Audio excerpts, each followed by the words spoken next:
saying? What do you mean you've quit your job? I'm not happy anymore, Andrea. I've told you this for years. Every day I go into that office and a small part of me dies. I just want to do what makes me happy. Happy? Happy? Is your happiness going to pay the bills? Is that going to put food on the table? What are we going to feed our child? We don't have a kid, Andrea. Exactly. Because now you're jobless. Having a child would be irresponsible. I'm not jobless. I'm starting my own thing. This again? A dancer? Really? You left your comfortable corporate job to be a stupid dancer? You've lost your mind, Dylan. That's it. I'm done. You were so close. You could have become VP if you had just stuck it out there. In a couple of years, you might have become a CEO, but no, you want to become a useless, penniless dancer. Then you can go ahead and do that without me. I don't want to be married to some starving artist. I'd rather go starve on my own. That was the day my wife left me. I'm Dylan, and my story is about how I became a barefoot dancing phenomenon. Do you have a unique title? Comment it down below and like the ones you think are interesting. You never know. Your story might be the next one we post. All right, now back to the story. I thought I wanted to be some corporate badass. My dad was one, and he convinced me I should follow in his footsteps. All the while, growing up, I've always daydreamed about dancing across a stage doing ballet. But no big shot CEO had ballet in their CVs. So for many years, I pushed that dream aside.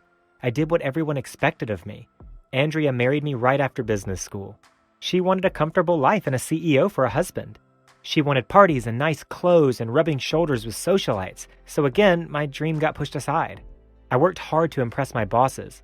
I burnt bridges and betrayed friends to get promotions. All the while, my dream of dance was withering inside me. With each deal I signed and each project I headed, my creativity and the emotions I wanted to express wilted like tulips on a hot summer day. But one day, I woke up from being a lifeless robot. One day, I just got out of bed determined to do something for myself. I decided I'd done enough for other people and that it was time to listen to myself. So I ran up the stairs of my building, unable to wait a second longer for the elevator. I had to tell my boss. I had to. Boss, I'm so sorry, but I quit. Wait, what? You gotta be kidding me. You're up for a promotion. Wait, I am? Yes, I'm promoting you to VP. Well, thank you so much, sir. It's a very generous offer, but I'm afraid my time here is done. I can't be this person anymore. I'm going to pursue a career as a ballet dancer. I get it. Sure. Oh, thanks for the prank. Now, go back to your office. I need the quarterly report by the end of the day. Sir, I'm serious. Ballet? Like tutus? Like jumping in leotards ballet? Yes, sir. You are insane. You want to leave a six-figure job to, what, prance around like a little Nancy? I'm glad you understand, sir. It's been an honor working with you. My boss tried to stop me. He even got up from his chair, something nobody in the world had ever seen him do. But my mind was made up. Unfortunately, it also meant that my wife would make up her mind to leave me. All Andrea wanted was for me to become a tycoon, so she could live the life she'd always dreamed of. But now, I was no longer going to make the kind of money that could buy a yacht. So she left, and she shacked up with our neighbor. I'd always suspected the two of them had a thing. I just couldn't imagine Bradley would jump into a relationship barely 2 weeks after his wife died. Turned out, Andrea had been sneaking out of our house at night and going to Bradley's house for longer than anyone ever knew. They'd been having an affair all the while Bradley's wife was suffering through cancer. What horrible people they were. But having Andrea out of the house turned out to be good for me. With her nagging finally gone, I was able to do what I wanted to do. I danced my heart out from dawn till dusk. I danced till my feet hurt and began to blister. I taped all my dancing. At first, it was just so I could see if I was doing it right. But then it became something that made my dancing more fun. I documented everything. I would go out and dance at the most unusual places, and I posted them on TikTok. I didn't even know how to use the blasted thing, but eventually, when I figured it out, people began to notice me. I gained 5 followers, and they found it so hilarious that some guy was doing ballet in such random places that they began requesting me to do it in even weirder places.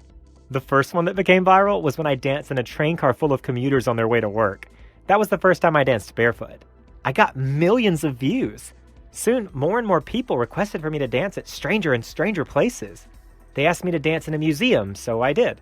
They asked me to show off my ballet at a Walmart, so I did. And then when someone suggested I should randomly dance around a plaza where a political rally was being held, that was when I became a meme. I'd inadvertently danced into the frame of a newscaster's camera, and my dancing was broadcast live to the whole country. Everyone had a laugh at the barefoot guy doing pirouettes behind the news lady, and within a few hours, hashtag Barefoot Ballet Man was trending everywhere. That same newscaster actually ended up interviewing me days later when that video blew up. My TikTok followers grew 10-fold, 1,000-fold, and it all kind of got away from me. But I loved it. It didn't matter that my wife left me for my neighbor or that I was no longer some suit and tie executive. I was happy. And people wanted to see more and more. So I danced 33,000 feet in the air during an international flight.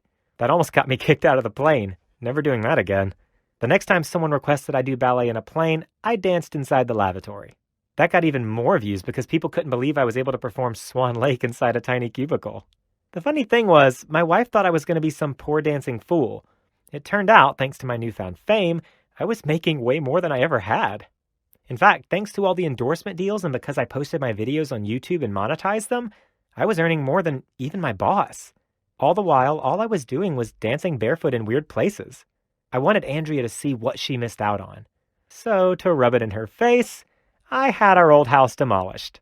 And in its place, I built the most extravagant house I could imagine. It was hilarious catching her and my neighbors staring out their windows, their faces white with envy as they saw all the art and all the expensive stuff the renovators would carry into the new house. The tipping point was when I got a big paycheck for reaching over 1 billion views. I bought myself something nice.